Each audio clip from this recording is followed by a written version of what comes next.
Welcome to the Marvel Alliance podcast, where we cover anything and everything to do with the Marvel Universe. From the comics, TV, and movies, we'll go from the Mojoverse to Earth 616 to the superhuman law division of GLK and H to bring the Marvel Universe right to you. I'm the man without fear, Chris. I'm your friendly neighborhood, Brent. Alliance Assemble. Volume 134. 34. That words are tough. They are.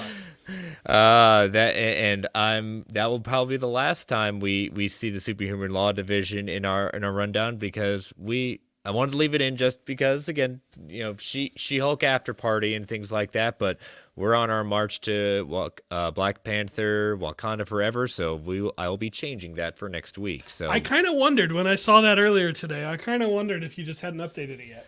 No, I thought about changing it. I was like, you know what? I'm just going to give it one more week at that point, because then we're 2 weeks away from Wakanda Forever, and that way we kind of ease into that very well. So, but how's your week been? It's been good. It's been good. I ordered an iPad this week. I got some new AirPods. It's been an Apple week for me, but it's been good stuff. Good. Yeah. No. Yeah. You showed me your new acquisition at that point. That's right. And but yeah, this week's been good. A little, we've got some fun weekend plans with the kids' soccer, going to an amusement park on Sundays. So looking forward to a little bit of rest time at that point. And you and I will have some reading to do, a little bit of reading to do this weekend, and That's true. Yes, we will leave it at that. Some things are brewing for Marvel Alliance, but we will let you all kind of soak on that for a little bit, and we'll let you know when we're ready to talk about it. But all right, well, let us get the show plugs out of the way. We are part of the Geek Ultimate Alliance Network with 8 shows covering a wide range of geek and nerdom. To see our full schedule, check out the show notes below, either on YouTube or in the podcast feed, and subscribe to the Geek Ultimate Alliance on Twitter at GUA Pod Network, so you know when all the shows drop. We also want to give a special early shout out to Star Wars Alliance, who is getting ready to drop their 100th episode next week. Yep, very cool. It's a big accomplishment. It's love to see as each one of the shows on the network gets that milestone. It's no small feat, but want to congratulate them, and also check out their Twitter feed, because they are running a contest for the 100th episode where you can win some free High Republic books from the team over there, and also your international listeners. If you do get selected, you will get the Amazon equivalent of that, because shipping costs a lot internationally. Indeed. So, yes. You said we cover a wide range of geek and nerddom. Yes. Is that like henchmen or goons? No. I know what you're doing, but I was like, never thought of that. That's a leap, but we'll go with it. All right. Yep.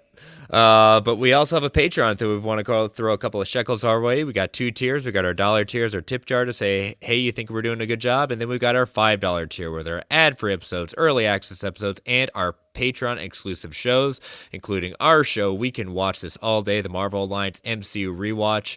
We've got 9 episodes on there. Iron Man 3 is our latest new one. But, Brent, you and I recorded Monday night episode 10. And what is episode 10? Captain America: The Winter Soldier. That one it's in the can. It's ready. Look for that Monday morning. Yes, Monday morning. And if you're not a member of Patreon, we want to say that if you want to join the GUA Patreon, you can go to www.patreon.com/GUA Network and become part of our Patreon. We do have a new patron we want to give a special shout out to. Thank you, Joshua Selman, our newest patron. Welcome to the Geek Ultimate Alliance. We hope you definitely have a lot of content to catch up on, so I hope you're enjoying it all. And stay tuned in a little bit. We're going to give a new update that we teased last week about a new monthly show we're about to get ready to do. So, as always, if you can't join us on Patreon, we totally understand. But if you want to throw throw a 30 to 90 second review on a Marvel Alliance solo feed, GUA feed, we greatly appreciate that. That 5-star review definitely helps that algorithm. And last but certainly not least, we want to thank our official sponsor, OrganicPriceBooks.com, for your omnibus hardcover collected edition needs. JP and the crew at OPB have got it going on with immaculate customer service, amazing shipping around the world, and great packaging. They're currently running this Diamond Fall Sale. Diamond, the shipper to them, is running some great extra 15% off all these lovely books. You got some stuff from Image, IDW. Let me pull up the Marvel stuff right here. We've got Luke Cage, we've got Moon Knight, we've got Captain Britain, we've got Amazing Spider-Man, X-Factor, Loki. So you got some good Marvel stuff out there. And if you decide to shop, use that code MARVELGUA at checkout to get $2 off every single order. Use it a limited amount of times. Let them know you're a listener, and we want to thank them for being our official sponsor. So, couple of housekeeping stuff. Again, words are tough tonight. We have a new monthly show that is getting ready to debut. For those of you that took the survey, we proposed the idea of doing a monthly GUA network show, and the first episode of that is set to record Sunday, October 30th at 4 p.m. Eastern Standard Time. It is where you possibly, if you are a patron, you get the opportunity to participate directly with this. This crossover will feature a range of hosts from the GUA talking about anything we want in Geek World. So probably I would say, you got Black Adam coming out today. We're probably going to want to talk a little bit about that, talk about a lot of other things that are going on. But if you are a Tier 2 patron, that $5 level, you will get an opportunity to call in and join us in the conversation. So Mr. Snell will put that out to patrons, that information, so you know what to do. I'm definitely excited. I know, Brent, unfortunately, you will not be able to join us for this time. I don't think so. If I can make it work, I'm going to sneak in there, but I don't think I'll be there. Yeah, but there will be plenty. So this will be a start of a monthly show. So we hope you're excited to join us, even if you're not a patron. We hope you're going to enjoy watching this, and I'm very excited to take part. So again, October 30th, 4 p.m. Eastern Standard Time, the GUA monthly show will debut. And last but not least, last plug we want to make is to our Geekverse Brethren's 24-hour charity stream for the BC Children's Hospital is on November 5th. It's a 24-hour stream. Lots of different video game battles, gauntlet battles, a ladder match between Travis and Taylor, winner take all in that one, and then we've got the infamous trivia battle. And we've already seen we've got Dave, the film junkie, being one of the hosts for the DC portion of the trivia. We haven't seen who the other hosts are for that, but I know it looks like Tim Rooney is on Team Travis. And today, the new announcement that Scott, your buddy from Squadcast Media, is on Team Taylor. Team Taylor, very nice. Very nice. We'll have to see who else is going to join the trivia battle, so pay attention to that. But again, all donations go to the BC Children's Hospital. You can donate early, but make sure you tune in for any portion, retweet the stuff, give them that. It's again, goes to a good cause. All right, so all that stuff out of the way. No show. No Disney Plus show. We've had 9 lovely weeks of She-Hulk, and we've got a couple of weeks before we got Black Panther. So going back to the way this show began, news, nothing but news at that point. So let me see what we got. So our first one, if you are watching on the live on YouTube at that point, you can see our background, and it is this devil-like person that keeps on popping his head up every once in a while. Who is this lovely man? I mean, surely it's not who it appears to be, but I guess we're going to give him one more day because it looks like it's Mephisto. Oh, look at that. He even uttered the unsacred words. Yes, Mephisto is there, and we have started hearing a lot of rumors about a casting for the infamous hashtag Mephisto confirmed. Sacha Baron Coen, the comedian, actor, according to a number of insiders, he is possibly in talks and or has already been cast as Mephisto, who is possibly set to make his MCU debut in Ironheart. And people probably are going to be scratching their heads saying, wait a minute, Ironheart, how is that going to work? Well, not getting too spoilery, but a lot of stuff that's been coming out from the show, it will be a battle between tech and the supernatural at this point, magic. So we'll see which one reigns supreme. So that's how that's factoring in. This started, Cosmic Circus editor-in-chief Lizzie Hill started tweeting these rumors saying that I don't want to be a coattails rider here, but yes, I hear and have some confidence that Sacha Baron Cohen is involved with Ironheart. I believe he's not Dormammu, and that the Mephisto rumors may be true. Time will tell. The Marvel Twitter scooper at My Time to Shine posted similar thoughts, saying it's true and I love it. Perfect casting. When further questioned about these rumors, My Time to Shine noted the Hood is the villain of the show. He's a magic-based character that makes a deal with the demon to get the cloak and powers. Originally, it was with Dormammu in the comics. Now it's going to be here with Mephisto. So we know with the scoopers, you play the scooper game. Both of these scoopers, My Time to Shine and Lizzie Hill from Cosmic Circus, I've been rising the ranks in the sense of like their predictions and their scoops and things like that. But then Deadline got involved. And Deadline later kind of brings more confirmation to this, saying a source close to the production confirmed to Deadline that there has been talk on set about Coen being part of Ironheart, likely playing Mephisto. Reps refused to confirm that. And like any other major Marvel characters, word is that Coen would appear in other projects. If the Mephisto alter ego is confirmed, that could include the upcoming WandaVision spinoff Agatha, Coven of Chaos, as Mephisto had a presence but never shown on the praised Mothership series starring Elizabeth Olsen. Did he have a presence there? That's questionable. No, I think we manifested that presence. We definitely did, but they could certainly, retroactively add that in there. Coen, I think it's good casting. I haven't seen him in a ton of stuff, but from what I know about him, it makes sense to me. He certainly can inhabit a role.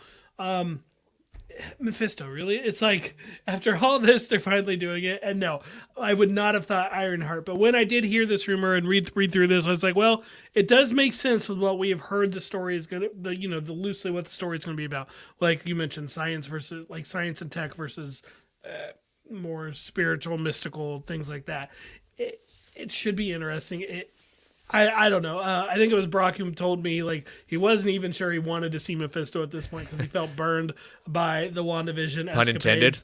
And of course, oh, nice. But it's worth noting that they never did tell us WandaVision. They never promised us WandaVision like in WandaVision. So you know what? If they're bringing them in, I'm game. Sure, let's see it. And that's the thing. Like people like, oh my God, Sacha Baron Cohen. All the people get Borat and all the stuff like that. But I'm just like, if you read the comics, if you look up anything Mephisto, this is actually really good casting because just like Sacha Baron Cohen's character is Borat, things like that, he's very cheeky, very, very kind of like, kind of racy in certain things, kind of a little flirty and all that stuff. Like he's a jokester. He's not like, he's definitely a villain. There's no anti-hero about him. But Sacha Baron Cohen could be a very good interpretation for it, especially with how Mephisto's been used in the comics lately as well. Yeah. So, you know what? We'll find out. I imagine we'll find out sooner than later because it sounds like Agatha is basically going into production pretty soon. So that stuff will start to come either be leaked or officially announced. Yeah, so we'll have to see if we will finally get to say Mephisto is confirmed. So I think that'll be a fun day. Yes. So, all right. Well, let us move on to another big possible casting. So this one started dropping the other day, from some people saying, I think it was a certain scooper that will remain nameless just because I'm not a fan. I don't think you're a fan of this one, but saying that a DC EU actor would possibly be on the call sheet for an upcoming Marvel project. And then people started poking around, and then the DCU actor became named. And that actor is Yahya Abdul-Mateen II, is set to join the MCU as Wonder Man. He is in talks to take on Wonder Man. So, according to Screen Geeks, the information comes with a casting grid that also indicates Marvel Studios' streaming series is casting from a female lead and a talent manager for Simon Williams, a.k.a. Wonder Man. The report indicates that talks with the star are ongoing, meaning it's not a sure thing, but will ultimately take on the role of the iconic Avenger.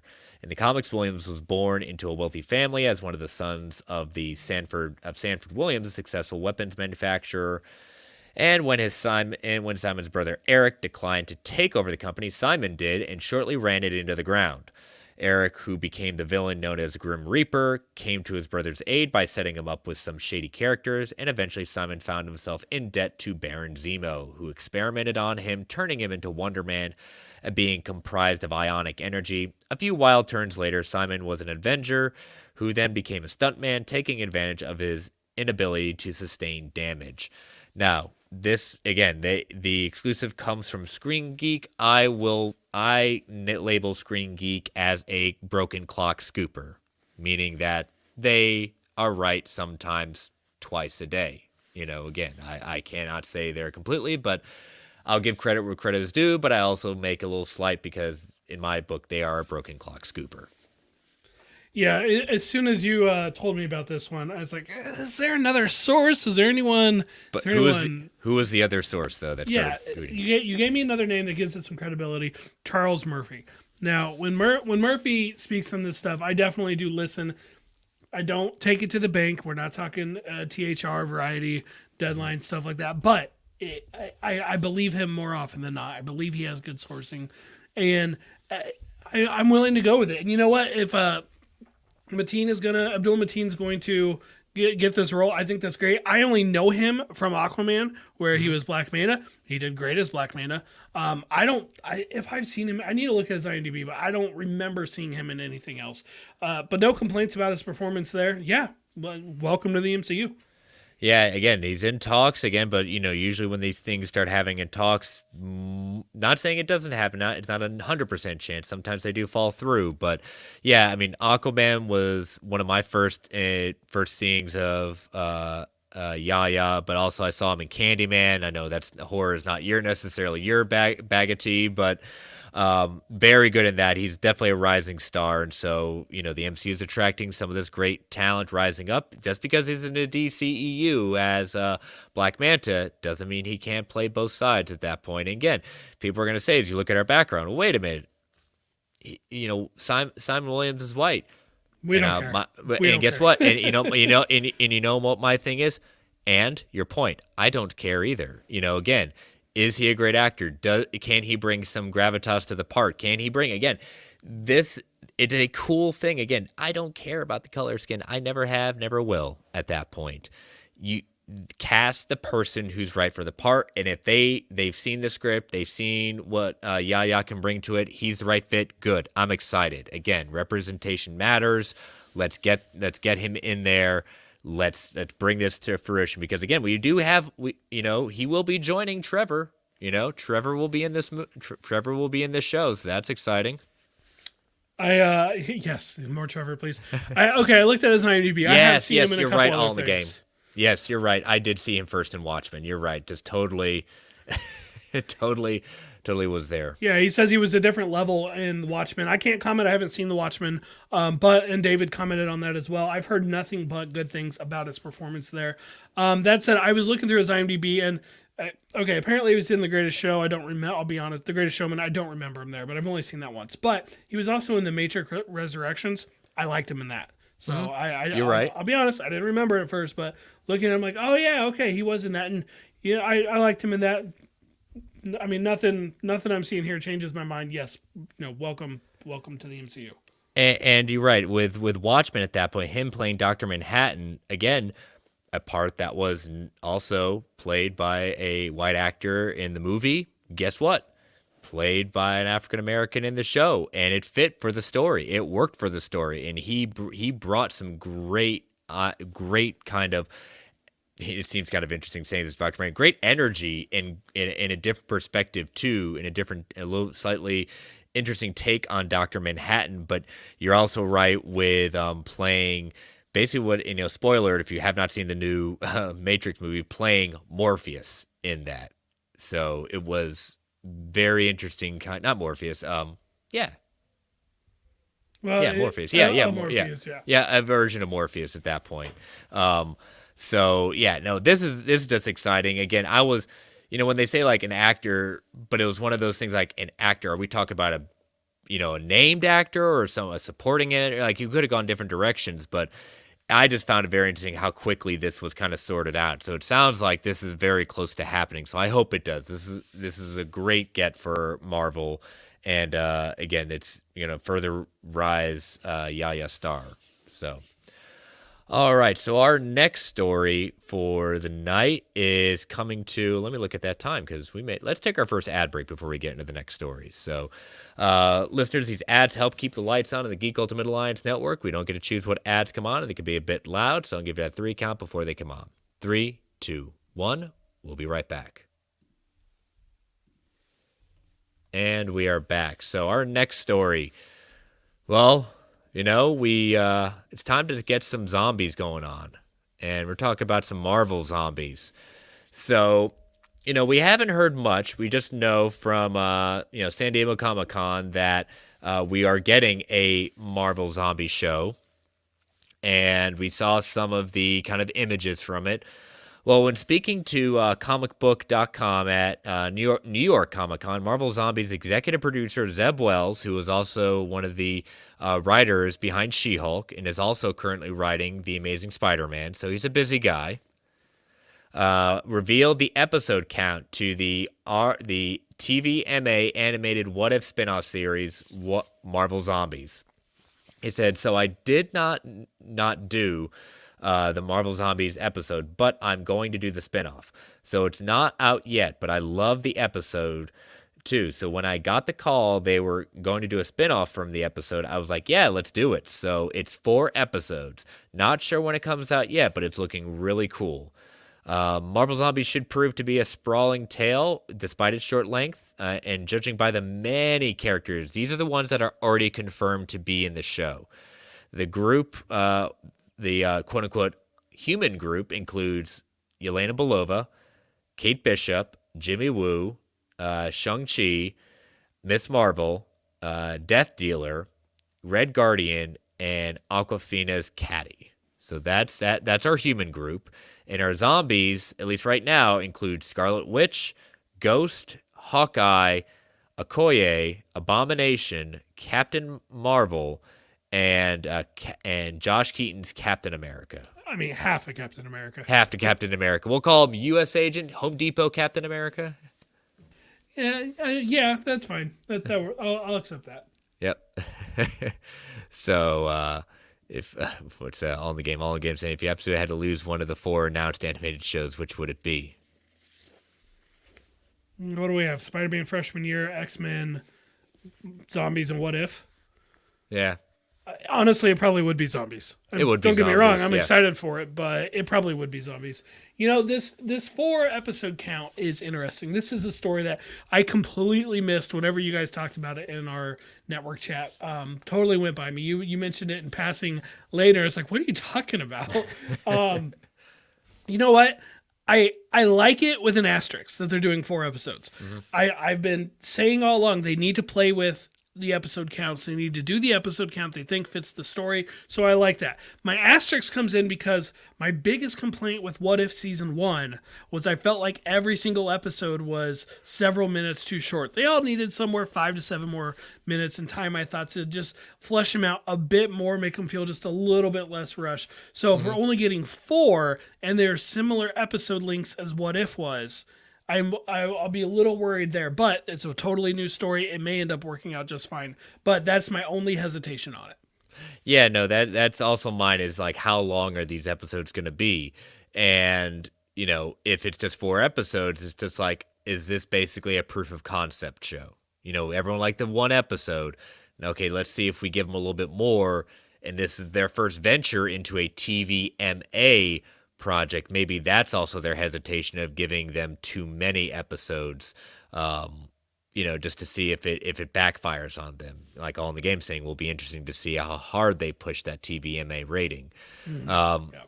Yeah, it's definitely one of my favorite kind of we'll call it what if at that point. When Marvel Zombies came out in the comics, it was a very cool idea. It was written by Robert Kirkman, who was doing The Walking Dead at the time, so it was like a match made in heaven in that sense of him bringing zombies into the Marvel universe. And just how many spin-off series. It's always fascinated people to seeing this kind of world of these superheroes and supervillains turned into zombies, and then those that survived the apocalypse at that point, what would happen. So again, I'm very fascinated about the show. I'm with you all in the game. I'm very curious to see how far they push that TVMA rating. But like you, Brent, it's going to be, are we going to keep this at 30 minutes when we really mean 21 minutes, or are we going to kind of push the envelope and do 4 episodes of 40 minutes, 45 minutes? Yeah, and time will tell, but maybe, who knows? Well, watch at the end of it, it'll be 4 episodes, 45 minutes, and I'll be like, man, those are too long. But we'll see. We'll those see. Credits are too long. Yes, there's nothing. Yeah. That's all I meant. But no, I am excited for the show. Marvel Zombies it's a lot of fun. Like the series, at least the original. I know it had several volumes because the first was such a big hit, and they're like Marvel Zombies 2 and 3 and 17 and whatever. But the original conceit of it, a lot of fun. So I'm looking forward to seeing more from the zombie world here. Yep, same here. So, all right. So our last story for the evening is revolving around a character we've been pining for, wanting for at that point, Nova. So this story comes from the Cosmic Circus, and it says Marvel Studios reportedly making some changes for Nova's MCU debut. They share that Nova would be originally showcased as planned for a Marvel series, now is looking to be moved from a series to a special presentation in the guise of Werewolf by Night. So, back in 2020, the Illuminati revealed that the project is in the early stage of development, with the outlet source strongly believing that it would be produced as a movie for Phase 5. Fast forward to now, Deadline shared that Moon Knight writer Sabir Prozada will serve as writer for the Nova project, but the outlet also noted that the sources say it would be either a theatrical or a streaming series. So now the Cosmic Circus is saying it will probably be a one-off special presentation. Now, you and I had talked about during our Werewolf by Night kind of ending and post-credits discussion about what I don't remember. Did we bring up Nova? He was on my list, and I think I cut him just because I was like, no, I don't want him to be a special presentation. Well, we brought up the idea, not necessarily of, like, neither one of us said Nova is a special presentation, but bringing up the idea of, like, this is a new avenue for them to not necessarily, it could be a quote-unquote a money saver, but also allow more opportunities for, I'm a little wary on devoting this much time to a series for a character, but if we can do a special presentation that had the length that Werewolf by Night did, you could do a lot in about just under that 55 minute time, especially for a character that, we don't know Richard Rider, but we do have already some exposure to the Nova Corps from Guardians of the Galaxy. We don't even know that it definitively is going to be Richard Rider. I mean, I've seen the rumors of such. Yeah. I still think Sam Alexander might end up being more likely. And let me be clear, the only reason I say I wouldn't want it as a special presentation is because I'm greedy. I really, really like the Nova character. David says in the chat, get Brent a tissue or towelette with his Nova talk. It's like I literally have my Nova Funko Pop right here with me on my desk. I really like the Richard Rider Nova character. I mean, especially during that Abnett landing run, like during just that time frame when they were writing Nova and the Guardians and spinning out of the Annihilation story. I really, really grew to enjoy that character a lot. And yes, he is Marvel's Green Lantern. Like, let's be real. And I'm a big Green Lantern fan, so it's not exactly a massive leap for me.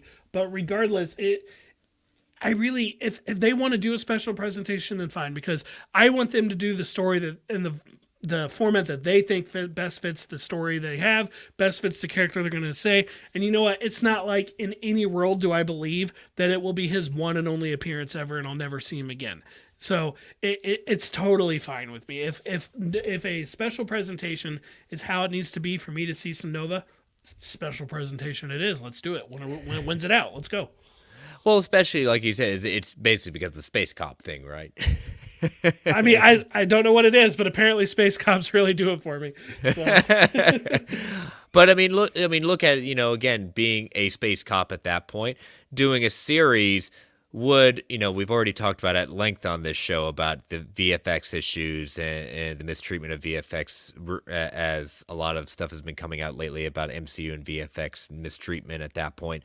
So if doing a series not only is very costly, let alone next to a movie, I know, yes, movie would be more costly than a series more costly than a special presentation in theory.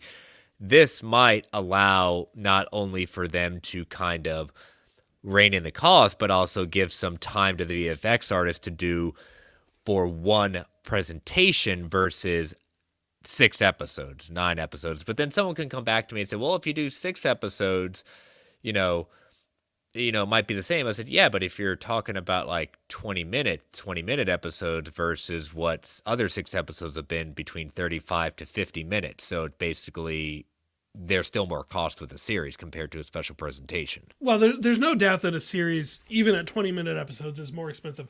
It's more total screen time. And it's not like, if it costs 6 episodes, or if it's 6 episodes and they cut it down to one special presentation, they don't put the full budget of all 6 episodes into that one, but they do potentially have more time to work on it. And, I was thinking about it. Basically, the last couple years, over half the year, over half the number of weeks in a calendar year, like well over half, we've had new Marvel Studios content, be that from the Disney Plus shows or the movies. If that were to lessen because they do less TV shows, I'm okay with that, because there are a lot of people who say like, oh, I just can't keep up. There's so much and stuff. Special presentations would allow them to have another project out there without it being as long of a commitment. Obviously, I'm here for it. If they do 6, 10, 20 episodes or whatever, I'm in for it. But just doing one, like maybe if that's like, especially if like that's the difference between it getting the green light or not. Like Werewolf by Night, right? I don't see them ever making that a show, at least not at first. Yeah, no. So we might not have ever gotten to experience that if they didn't do this special presentation format. So I genuinely, like, I don't care. Just somewhere, let me watch the Nova, like the Nova Corps. And I don't mean, just all the grunts and Guardians. I mean, let me watch the actual Nova Centurions and let's get them established. Let's build them out so we can have some more stuff, and we could use some more cosmic characters, right? Because Guardians Volume 3 comes out, that's next year, right? So when that's up, like that's our big cosmic franchise. Captain Marvel may go that way. We don't know for sure yet, but even still, there's plenty of room for more than one. Let's build up Nova so we can have some more cosmic characters. Well, especially when, I can't remember, and I may just be thinking this was said and just made it into reality for me, that I could have sworn at one point that Feige or someone in the higher ups had said like the next phases of Marvel would be cosmic in origin, and they were building up this cosmic universe. I don't see that anymore, obviously, necessarily. It doesn't mean that we can't have cosmic movies and have this pocket explored a little bit more beyond Guardians, beyond Captain Marvel. All in the Game saying Phase 4 is 17 projects in just 23 months. Yes, less is more. There you go. Yep. There you go. So, And I do know, like, I've had several friends who have told me like they can't keep up with this many TV shows. It's too many. They're tapping out. They'll watch the movies, and they may watch individual episodes or specific series if it grabs them. But not everybody is like you and I, who's gonna like, we're there for all the shows, all the movies. Like if it's got that Marvel logo on it, we're gonna check it out at least. And I get it. So the selfish part of me is like, no, I want new Marvel Studios content every week, right? Give 52 weeks a year. I want 52 pieces of content. But no, realistically, I know that's just not feasible, and the quality would suffer. And I'm happy with the quality we've had, but at some point you got to give a break, not just to the VFX teams, but your creatives, your writers, your producers, your actors. You've got to let them work on other projects so that they can get, they don't get burnt out just doing the same character over and over, but they can also stretch their muscles and do something different in between different projects. Again, just keep playing with those formats. 4 episodes for Marvel Zombies, special presentation for Werewolf by Night, and now potentially Nova, Guardians Holiday Special later. That's what I want to see. That's what I'm happy to see they're doing. Yeah, and especially when, again, it's the quality versus the quantity. put out the quality product, put out these characters at that point. If the special presentation gives you just a little bit way to get it out there, put it out there, see how it goes, and then see exactly where we're going to next fit in the character. Again, that it is. So if Nova's going to be the first one as we start marching down this line, again, I'll take it at that point. And All in the Game saying, and give the audience a chance to miss the MCU as well. Yeah, I don't think I see what you're saying at that point. I've talked to some people that like you said, don't watch everything, but they've told me saying, "Well, we're dedicated to the movies, but if you tell me," basically they're referring to me, "you tell me if I need to watch this now, and I'll fit it in at that point." So right now, some of these shows right now, like I have some friends that haven't watched Miss Marvel yet, but once I told them they're going to be in Captain Marvel, they're like, "Okay, we'll watch it closer to then." At that point, so that we're ready for that character. Exactly. Whereas, as of right now, Moon Knight is totally isolated. You don't need it. Falcon and Winter Soldier, you might want to watch that before Captain America 4. Maybe you want to see that before New World Order. But Werewolf by Night, What If, like these kind of shows, like you don't need them yet.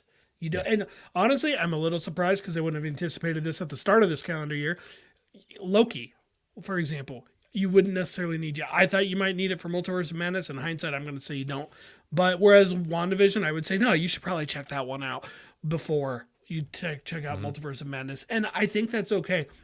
I don't read every single Marvel comic book that comes out. Like there's too many. I can't do it. And frankly, I'm not interested in them all. So there are ones that exist that I'm like, I don't care. And which is why it like blows my mind that people get so offended and mad when there's a project that they don't like that comes out. I'm like, well then quit watching. You don't have to watch it.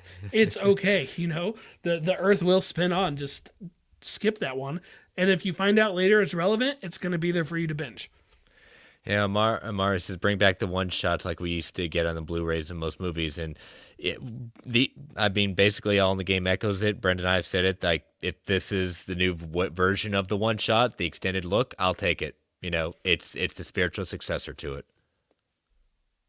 Yeah, and I wouldn't mind if they did truly more of the one shots in that anywhere from 5 to 15 minute range, but if you rewatch all those, they feel really. I mean, they other than the Agent Carter one, they pretty much feel irrelevant. And so, and even the Agent Carter one, only because the Agent Carter TV show came out of it. So the original one shot format, maybe I don't necessarily want those, but hey, I'm going to check them out if they did them. Yep, exactly. So, all right, so that's all the news for this week. So we're going to take our last ad break for listener feedback, Fact or Fiction's Comic Book Club.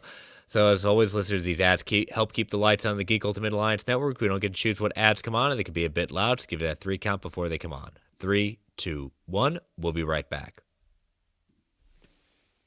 And we are back. So, all right, Brent, you put out the Spidey signal for the question. So what are the questions we got for this week from the listeners? All right, first up from the Brockman. Speaking of Werewolf by Night, when are we going to see Ted again? The unannounced Midnight Suns project. That is my real answer. My cop-out answer was whenever they announce, Werewolf by Night 2.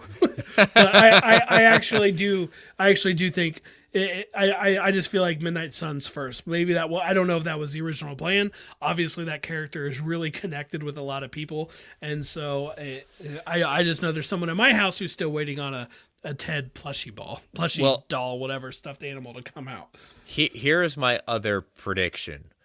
Because we got no reference to this in the presentation, but when I talked about it during our breakdown, was that in the comics, Man-Thing is the keeper of the Nexus Point at that point, which is, he's a protector of it. So if that is true and they want to hint more towards it, I could see maybe Man-Thing showing up in the Agatha show.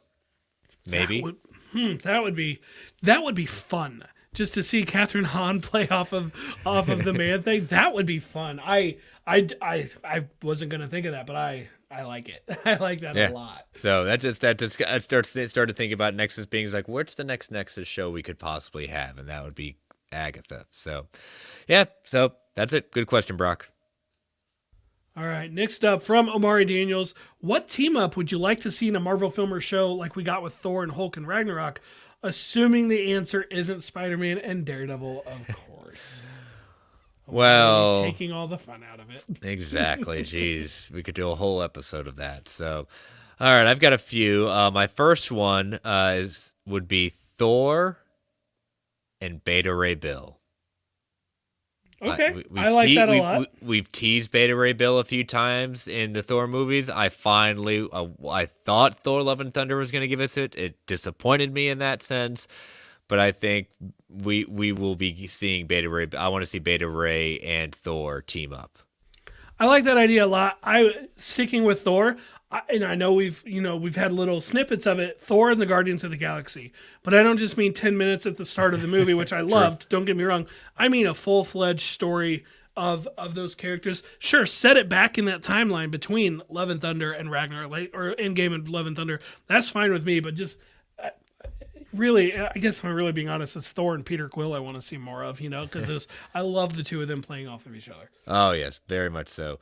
My next one, whoever is donning the mask of Black Panther and the mantle of Black Panther, and whenever this character comes in, I would like to see Black Panther and Storm.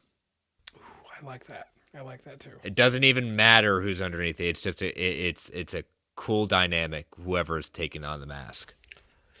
This one, I may need to go to What If on it, and I think I've used this as Fact or Fiction before, but Wolverine and Captain America in World War II, specifically in World War II. There's an episode of X-Men, the animated series, that is Wolverine and Captain America. Give me more of that. All right, my last non-Spider-Man. I've got one Spider-Man one, just because I couldn't not. I mean, I could come up with like 10 Spider-Man ones, but how about this? Sam Wilson, Captain America, and Namor. Okay. Yeah, absolutely. All right, I'm calling an audible on myself here. All right. I am gonna mention Spider-Man this time, but very specific. I would like to see Spider-Man and Shang-Chi together. Oh, that was mine. Yes. Yes, that was mine. Yep. It was so much fun, like in Spider Island when Shang-Chi taught him Kung Fu. It's like they don't need to do the Spider Island part if they don't want. That might be a bit much, but just the two of their interactions in the comics, relatively limited, have been fun. And Simu Liu is a blast. Like, I'd love to see. We don't know when we're going to see him next, so I'm just trying to find a place to get him in there. Yeah. So, but that's all I got. Do you have any more that you had on your list? I'll go one more. How about this? Punisher with Spider-Man and Daredevil. He's calling people red. He's not going to know who. They're going to turn. And what do you mean red? Yeah, I don't know, but that's it. That's it. All right. So yeah, that was a lot of fun. So what's our next question? All right. So next up, from DKZ137, what director would you like to see take over for Blade? I had to think about this one because it's kind of like fan casting. I'm not great at it, so I kind of have to go down to see kind of who's out there, who's been hinted at, maybe having discussions of Marvel.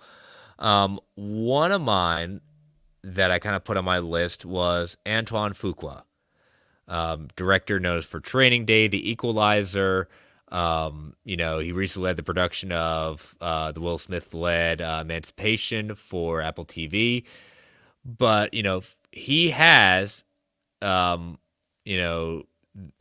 with Marvel Studios about potentially directing something way back in 2018.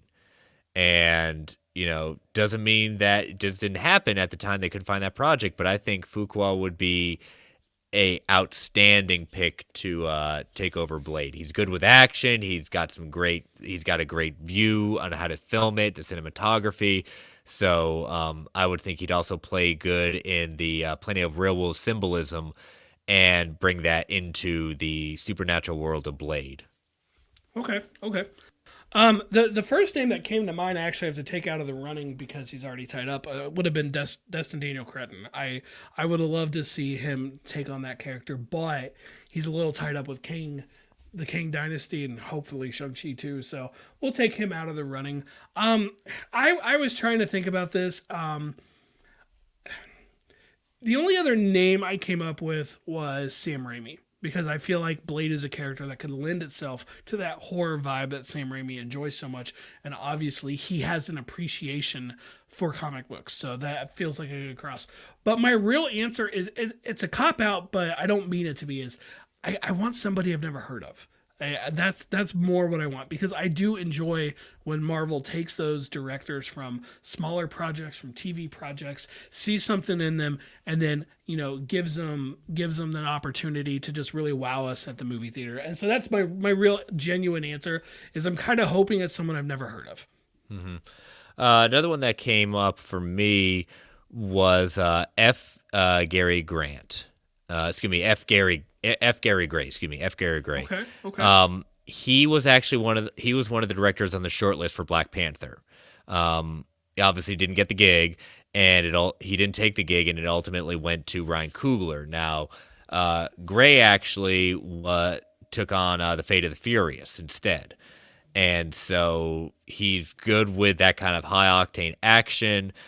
His upcoming project is with the Kevin Hart heist film Lift right now. So again, made the short list once. They obviously wanted him then, so it could be a coming back. And on the game, you had my other one at that point, Gina Prince Blythewood of Old Guard and The Woman King, or Gareth Evans. Yeah, Gina was on my last one at that point. She, just rising to a lot of prominence, especially with The Woman King at that point, and already directing a comic book movie with the Old Guard. Not only that, but she did the Love and Basketball. Filmmaker, has a history with Marvel projects. She was actually worked on Cloak and Dagger. Oh, interesting. Okay. And developed the unmade Silver and Black for Sony's Spider-Man universe. Well, I won't hold that against her. Yep. But The Woman King is a movie. I have not seen it yet. I would like to. It looked really, really good. It's just timing didn't work out for it. I'm hoping to catch that when it comes home. But it looked like the trailers for that looked really strong. So just based on the trailers for that, I like that idea. Yeah. So definitely maybe our lips to Kevin Feige's ear. Maybe one of those might shake out, and we can say hashtag Marvel Alliance told you. Yeah. That's how that works. Yeah. Let's see. All in the game saying no. Gary Gray was up for Captain America: Winter Soldier, not Black Panther. Okay. My correction. Thank you. All in the game at that point. I thought he was for Black Panther. Ava DuVernay was up for Black Panther before Coogler stepped in. Okay. Thank you for that correction. I appreciate that. All right. Any more questions, or was that all what was fit to print? We're not printing anything here, but all right. that is all. I don't print. Gross. Paper, get out of here. That is true. For you, at least. All right, so let me pull up the fact or fictions from last week. So the first one, and you know what? I'm going to say this. It is always fascinating to me which of these questions, if any, pop off in the sense of more votes than we usually get sometimes. So number one, Marvel Studios will transition to having more special presentations and series on Disney Plus within a couple of years. Well, 78% said fact, 22% fiction, 166 people voted on that one. No hashtags associated with it, anything like that, but hey, we'll take it. People have spoken, and the news stories seem to follow it. Number two, we will see Blade before the Blade movie releases. 78% said fact, 22% said fiction. And then three, assuming that the Punisher appears to be in Daredevil Born Again, he will refer to Daredevil as Red, while Daredevil is wearing the yellow costume. 65% said fact, 35% said fiction. So many ifs in that one. If he's in it and Daredevil's in that costume. All right, well, we're going to continue this lovely discussion of special presentations with my first one this week. We will see some of the major X-Men characters being introduced in a series of special presentations on Disney Plus to give proper origins and background to each. Not everyone on the team, but some of them will be first seen in a special presentation before an X-Men proper movie. I'm going to say fact. This was on my list of, effectively on my list of special presentations that I wanted, that we talked about at the end of our Werewolf by Night review. Yes, like the X-Men by themselves, they just, for whatever reason, don't tend to hold long running solo stories, right? Solo titles, other than Wolverine, just don't ever last very long, it seems. Special presentation seems just perfect. Perfect to get some of those X-Men in there. So yes, and you could almost kind of reproduce phase one that way, right? Like have a little solo movies or special presentations, and then the big team up movie at the end of it. I think that fact, they got to do it. Yeah, I'm also a fact on that one. It'd be like, oh, you got to do a movie first. No, you don't. You don't have to do a movie first. You don't have to do anything. So, all right, my next one. We will see at least 2, but no more than 3 Kang variants in Loki season 2. So at least 2, but no more than 3 Kang variants in Loki season 2. Okay, point of clarification. Yes. If there's another little like weird history lesson told out of like a metal table or metal substance like there was at the end of Loki season 1, does that count as seeing a Kang? So like an actual character. It has to be Jonathan Majors or someone calling themselves Kang, because again, we know Jonathan Majors is playing Kang at that point, but we know the multiverse, it doesn't have to be, if he calls himself Kang, that counts at that point. Now we have heard Jonathan Majors say that he is playing a warrior version of Kang, I believe, in Quantumania. So I'm going to go ahead and say fact. At least 2, no more than 3. Watch one of them end up being like the young version, the Iron Lad version of Kang. But so it wouldn't necessarily be Jonathan Majors, but it'd still be the character. I'm going to say fact. Yeah, I'm going to go with fact as well. But that's why I wanted to say, like, I know 2's easy, but 3, I don't see it, because then it just gets crazy. But hey, if they gave us 20 at that point, we get a War of Kangs in Loki season 2. Sure, why not? I'll take it. Yep. All right, my last one. In Avengers Secret Wars, we will get a scene where we have the original Avengers posing next to the new Avengers, right next to the Thunderbolts. Wow. So the original lineup, plus whoever the new crew are, and the Thunderbolts. Wow. Well, I mean, I'm going to say all of them, but you know what? Fact. I'm going to say fact, because they could do something akin to Portals, and yes, fact. They're going to do it. And the only reason I'm saying, like, it was easy to say we're going to get new Avengers, Thunderbolts. Okay, that's easy. I'll put them there because, again, by that point, we should have some sort of new Avengers kind of established by that point. Hopefully. Thunderbolts we'll already know we'll have established, but now we get all these rumors starting to spread soon, even though it's a number of years away. Robert Downey Jr. coming back. Maybe Chris Evans coming back. We can easily get these people back for that kind of hero shot a la Portals, to have all those 3 teams of what started with the original Avengers, now of what it's become. So, I'm a fact. I'm like you said, I'm greedy. I'm selfish. I want it. You know what? Yeah. And really, at this point, it's like, I would not put it past Marvel to do it. So they've certainly proven that they will. They'll go back to the well if they want to. So let's hope. Let's hope. Yeah, all in the game, referring back to Loki question, seeing how jacked he is in that Creed 3 trailer, I definitely believe it. Oh. No joke. Yeah, seriously. He looks amazing. I mean, he was a good-looking man at that point, but he's done some work. In fact, they said, like, during the filming of Quantumania, people had talked about his regiment workout routine of how it would report to set, and continue to be training for Creed 3 while doing Quantumania. So yeah, can't say that guy doesn't put in the work. My lord. he understands the assignment. All right, so I will post those Sunday afternoon as usual. So make sure to let your voices be heard. And all right, let us head to Comic Book Club, looking at Uncanny X-Men number 96 and 97. 97. And you and I were talking offline in the sense of just this opening. As soon as I'm reading this opening of the first couple of panels, all I'm thinking of is da na na na na na na da na na na na na na. They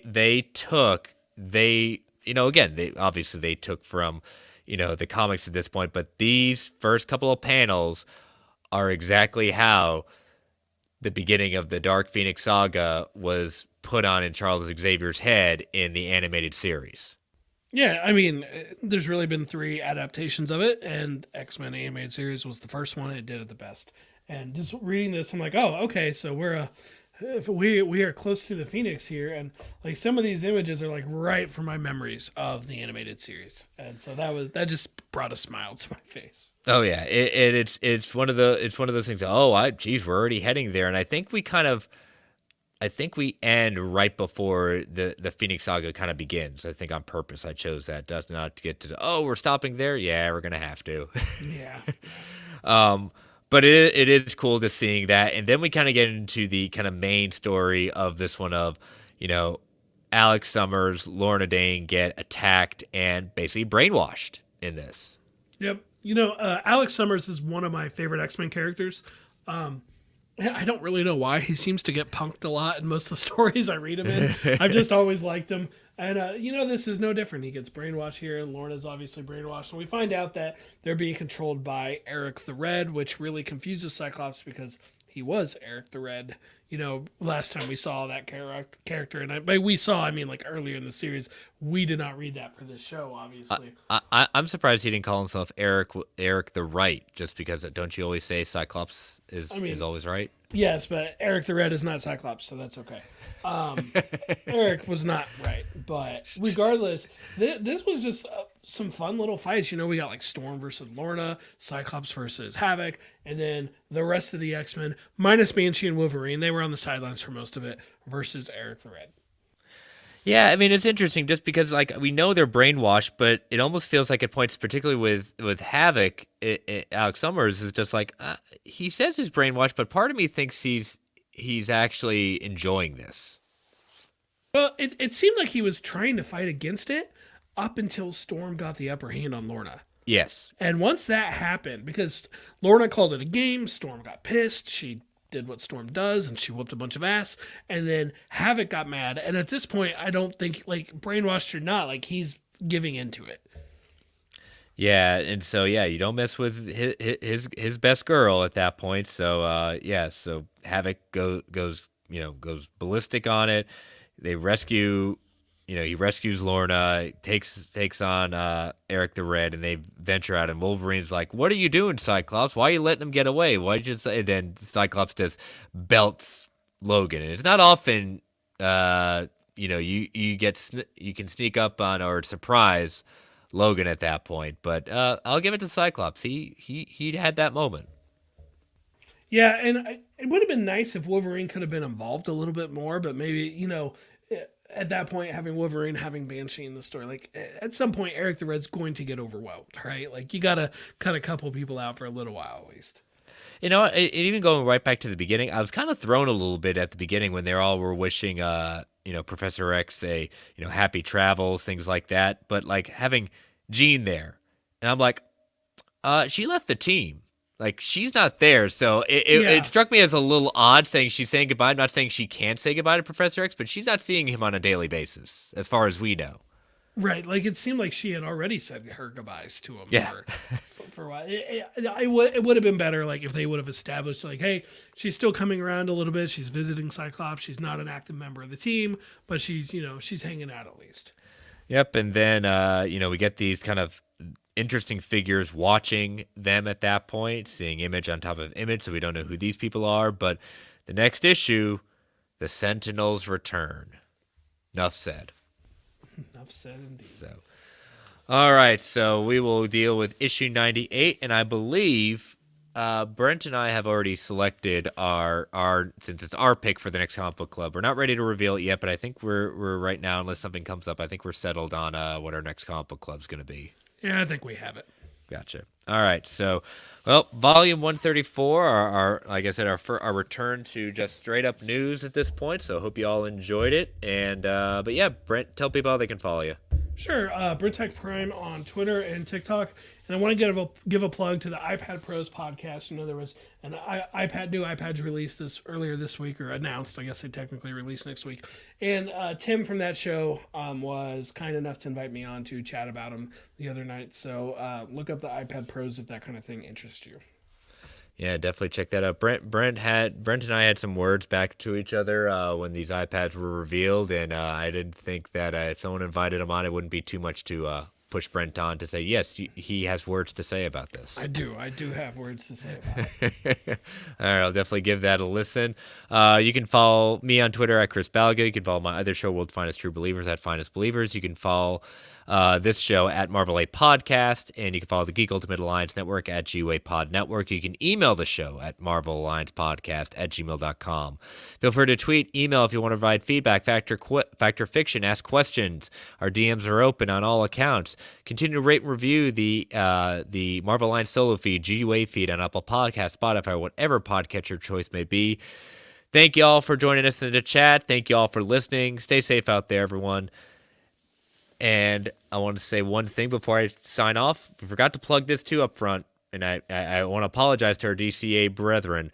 Make sure to check out DC Alliance's live, looking at the Black Adam review on Friday night, this Friday night. So if you're listening to this tonight, it will be going live, and that will be dropping on Saturday morning. So check that out. If you're going out to see Black Adam, check out that review.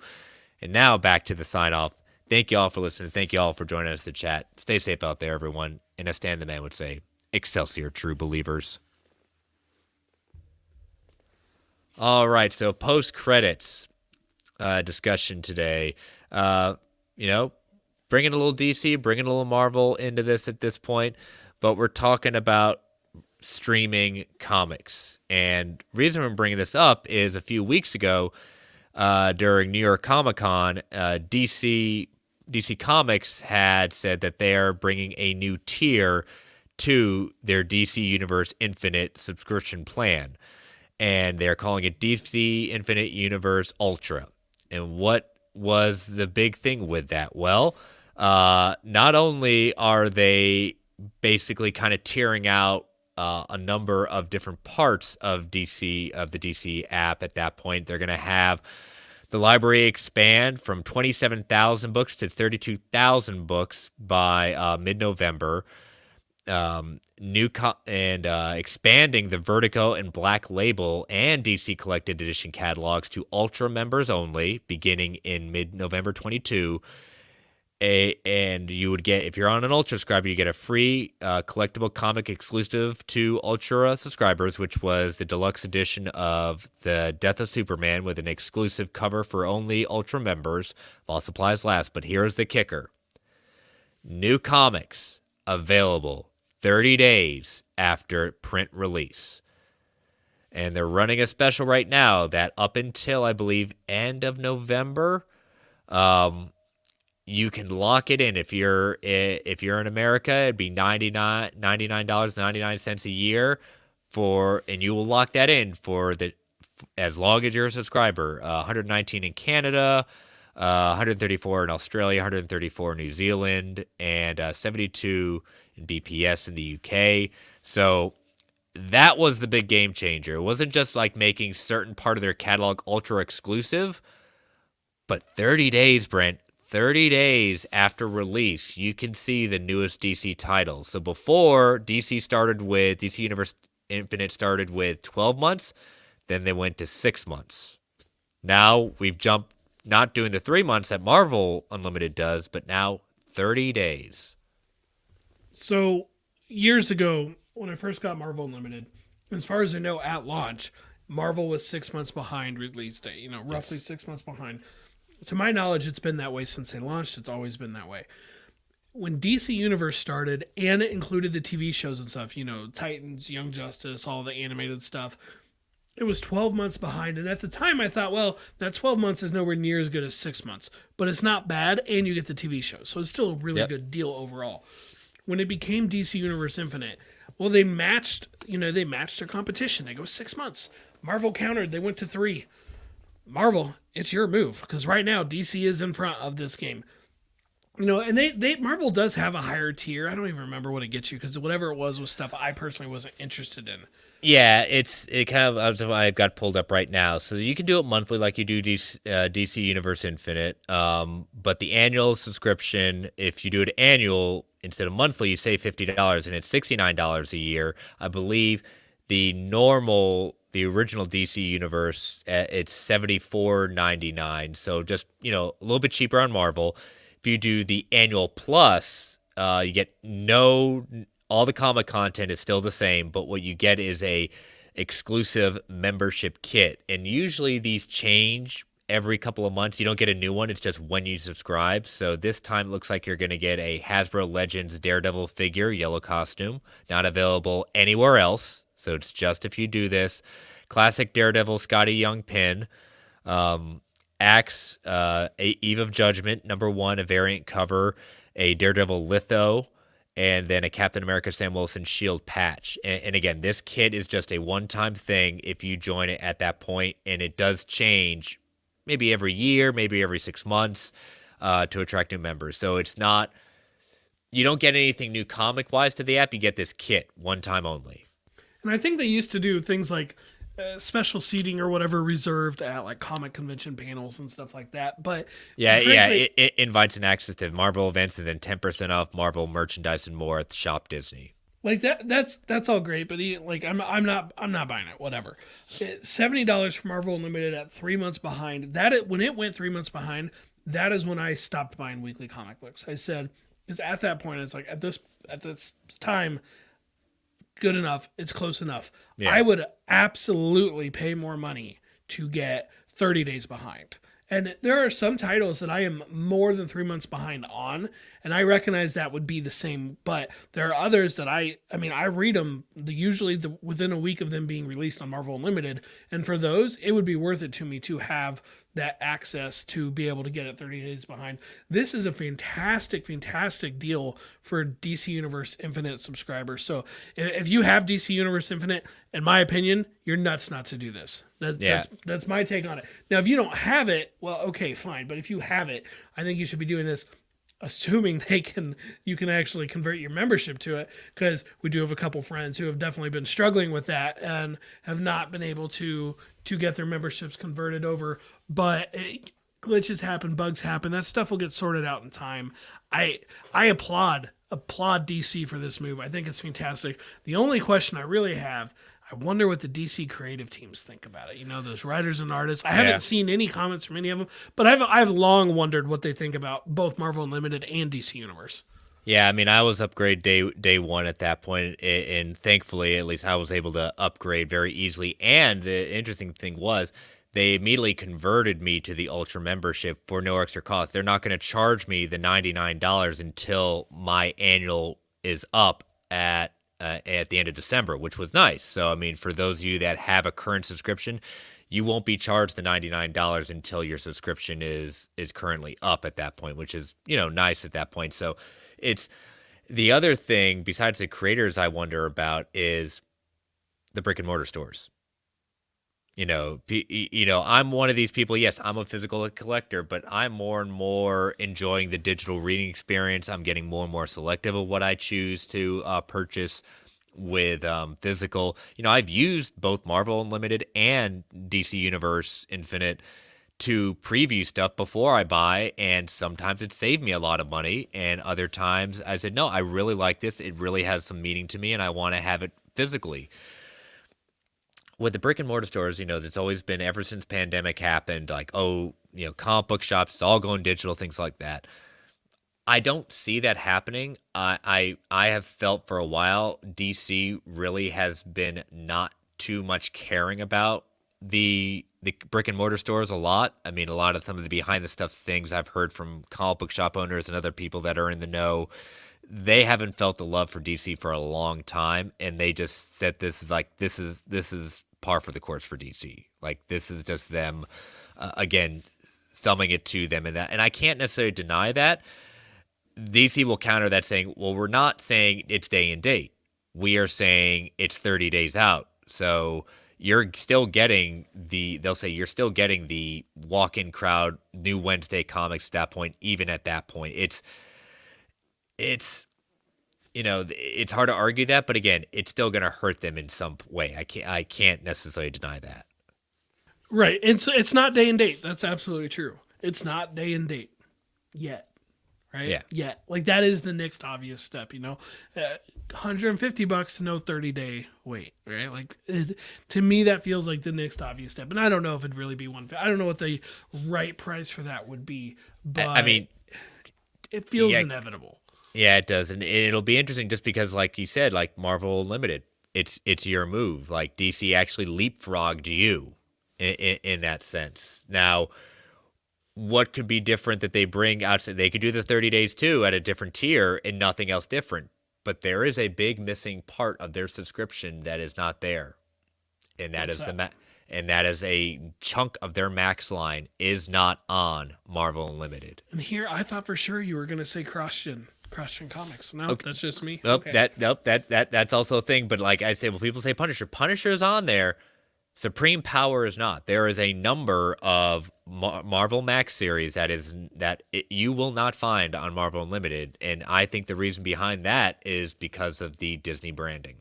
It very much. I think you're probably right. That would also be good content to put behind a higher tier, a yes. Marvel Unlimited Ultra, whatever they call it, tier. Like that would be good stuff to have. You have this extra content, you can put it on there, exclusive to your higher tier people. I think it's such an awesome idea. And if you're a weekly person and like you buy day and date, but you've kind of been on the edge, I could see this being a tipping point to pushing people towards streaming. So yeah, it is probably a negative for the brick and mortar stores. It's probably a negative for Comixology and digital resellers like that. But like you can't beat this price, because don't most regular issues now still cost $4 an issue? Yeah, it's been rising costs like $4 to $5. So you need to read between 20 and 25 comic book issues in a year to break even. You could literally do that in a month and pay and have your subscription paid stuff. Like I have paid, right. My membership has been locked in at $50, or $59.99 or $50. I can't remember what I locked it in at because I was a ground floor with the original. I sometimes do that in like a weekend just because I'll get latched onto a series and I've read it all. But here's the other thing, DC Universe, like they're not tearing out the entire Vertigo Black Label line. They're saying the expanded Vertigo offerings will only be Ultra, so you'll still be able to get some Black Label, some Vertigo, but you're not going to get everything. Mm-hmm. So yeah, I have to read. I pay $70 for Marvel Unlimited a year. Yep. You do the math, divide that by 4, you come up with 17 and a half. So you got to read 18 issues for your break-even point on there. It's like, I am long past that. And once you've done that, and that's 17 new issues at that $4 price point. So like when we go back and read like these old X-Men books that we're reading right now for Comic Book Club, I don't even count those in that because that's not what those would cost. Who knows what that would cost me to buy today, but sometimes more, sometimes less, depending on if it's the particular comic book store. But I don't know. I get it. I totally get why people want day and date. They don't want to be behind at all. I purposely disregard most comic book news on purpose because I'm living in a world that's permanently behind. Mm-hmm. And I just don't want to be spoiled on it. So it's like, I don't necessarily know what events are going on now or what events are coming up. I just know every single Monday I look at Marvel Unlimited and I'm like, okay, what came out this week? And some of it's books that are already, adding to my library because I'm subscribed to that series. Others are ones I'm going to add to it because, I'm going to check that out. That looks interesting. For me, it's a system that cannot be beat other than going 30 days instead of 90. Yeah. So, but yeah, good discussion at that point. So the question you ask yourself, are you a DC Universe subscriber? Are you upgrading to Ultra like I did at that point? Are you even consider? Are you on the edge of joining the digital crowd? Brent has been digital for a long time. I am becoming more and more towards digital, and I definitely see the benefits. Load as many as you want on either platform. That's also a big benefit. You can have it at your fingertips wherever you want. It's the debate continues, but again, Marvel Unlimited, it's your move. Let's see what happens. All right, we'll catch you next week. Bye-bye.